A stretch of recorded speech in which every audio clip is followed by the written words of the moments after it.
Bismillahirrahmanirrahim. Assalamu alaikum. Students, today we are going to discuss graded dose response relations. Graded dose response relation में first of all हम आज potency discuss करेंगे. Students, before discussing potency, first of all I am going to explain to you what is graded dose response relation. By graded dose response relation we mean यहाँ पे जब आप इस figure को देख सकते हैं कि जब हम प्लॉट करते हैं रिस्पॉन्स को against increasing dose of drug, तो इस कर्व को या इस रिलेशनशिप को हम कहते हैं graded dose response relation. Two important properties जो हैं जो ड्रग्स की हैं वो है पोटेंसी एंड एफिकेसी, और ये जो पोटेंसी और एफिकेसी हैं वो हम ग्रेडेड डोज रिस्पॉन्स कर्व्स की हेल्प से जो है ना उसको बहुत इजीली अंडरस्टैंड कर सकते हैं. आज जो हम डिस्कस करेंगे वो डिस्कस करेंगे potency. So what is potency? Potency is a measure of the amount of drug necessary to produce an effect of a given magnitude. So students, potency में जब हम बात करेंगे तो हम हमेशा बात करेंगे कंसंट्रेशन की या अमाउंट की. अब मैंने आपसे कहा था कि हम जो है ग्रेडेड डोज रिस्पॉन्स कर्व के बेसिस पे इसको लर्न करेंगे, तो इट मीन्स कि पोटेंसी जो है, अब हम पोटेंसी केस में जो रिस्पॉन्स और कंसंट्रेशन इसके अगेंस्ट जो है हमने बेसिकली अपना कॉन्सेप्ट क्लियर करना है. तो एक साइड पे आप देख सकते हैं कि रिस्पॉन्स है और दूसरी साइड पे आप देख सकते हैं हमारे पास कंसंट्रेशन है. सो नाउ हमें देखना है कि ये EC50 क्या है जो इस फिगर में शो किया हुआ है. तो जो EC50 है, by this we mean that concentration of drug producing 50% of the maximum effect. अच्छा, तो आप अगर इस फिगर में देखें तो यहाँ पे हमारे पास ड्रग A है, B है, C है और D है. फ्रेंड्स, अगर हम इस फिगर को देखें तो इसमें हमारे पास 4 ड्रग्स जो हैं वो शो की गई हैं ऑफ डिफरेंट पोटेंसी. स्टार्ट करते हैं हम A और B. In between A and B अगर हम देखें तो इट मीन्स दैट जो A है, अगर हम देखें तो उसकी जो कंसंट्रेशन है, ड्रग की कंसंट्रेशन या ड्रग का अमाउंट है वो कम है, लेकिन it can achieve 50% with in that amount अगर हम B से कंपेयर करें. इस तरह से B और C में जो B है उसका कंसंट्रेशन जो है कंपैरेटिवली कम है टू अचीव 50%. और एट लास्ट में अगर हम देखें तो D है और A अगर हम इनको कंपेयर करें तो जो A है वो हाई पोटेंसी है और D कंपैरेटिवली लो पोटेंसी है. Why? Because A requires minimum amount of the drug to produce 50% of the effect, जिसको हम EC50 कहते हैं.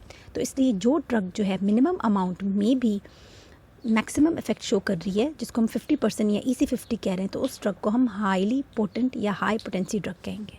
नेक्स्ट कॉन्सेप्ट है वो एफिकेसी है. जो एफिकेसी है ये actually it is the magnitude of response a drug causes when it interacts with receptor. Students, जो एफिकेसी है वो देखती है मैग्नीट्यूड ऑफ रिस्पॉन्स को या रिस्पॉन्स की शिद्दत को देखती है जब वो ड्रग इंटरैक्ट करती है रिसेप्टर के साथ. अदर हैंड जो पोटेंसी था that was a measure of the amount of drug necessary to produce an effect. तो वहाँ पे अमाउंट ऑफ ड्रग मेन जो है टारगेट होता है, और एफिकेसी में हमारे पास रिस्पॉन्स. जब हम बात करते हैं एफिकेसी की, so we have two very important things on which the efficacy is dependent. में जो 2 important points हैं वो हैं drug receptor complex and the intrinsic activity of the drug. So ये intrinsic activity of the drug क्या है?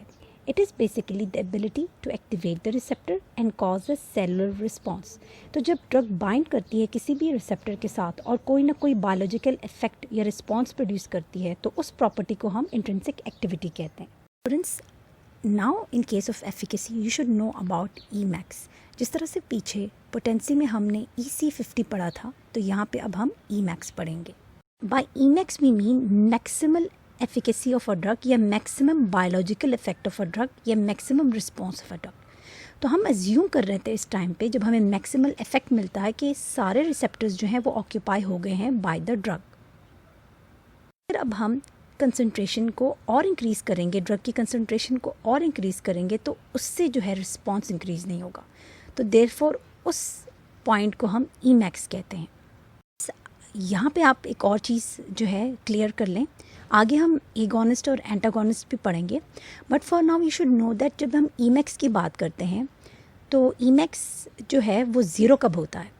Definitely हम जब कोई एंटागोनिस्ट देते हैं तो at that time although 100% receptor sites occupy होती हैं, बट रिसेप्टर एक्टिवेट नहीं होता। एक्टिवेट ना होने का मतलब है कि कोई रिस्पॉन्स नहीं होता, तो एट दैट टाइम जो ईमैक्स है वो है 0 होता है। To also keep in mind that जो एफिकेसी है it is very important clinically as compare to drug potency, क्योंकि एफिकेसी जो है it is actually the effect of the drug, therapeutic effect of the drug, और वही target होता है usually जब आप किसी पेशेंट को ट्रीट कर रहे होते हैं। और पोटेंसी का जो कनेक्शन है वो होता है ड्रग की कंसंट्रेशन या ड्रग की अमाउंट से। फ्रेंड्स, अब हम इस फिगर को देखते हैं। Again this is a dose response relation, biological effect और ड्रग कंसंट्रेशन शो हुई। हमारे पास यहाँ पे 3 ड्रग्स है, drug A, drug B and drug C. जो ड्रग ए है और ड्रग बी के कंपैरिजन अगर हम करें तो दोनों में किसकी ज़्यादा है पोटेंसी? डेफिनेटली ड्रग ए की। लेकिन if we look at the efficacy तो दोनों की जो एफिकेसी है वो सेम है। Now let's talk about drug C. In case of drug C अगर आप देखें तो इसकी पोटेंसी भी कम है एंड उसकी एफिकेसी भी कम है as compare to drug A and B. तो इससे बहुत क्लियरली समझ में आ रहा है कि पोटेंसी और एफिकेसी का क्या मतलब है और उनका क्या रोल है।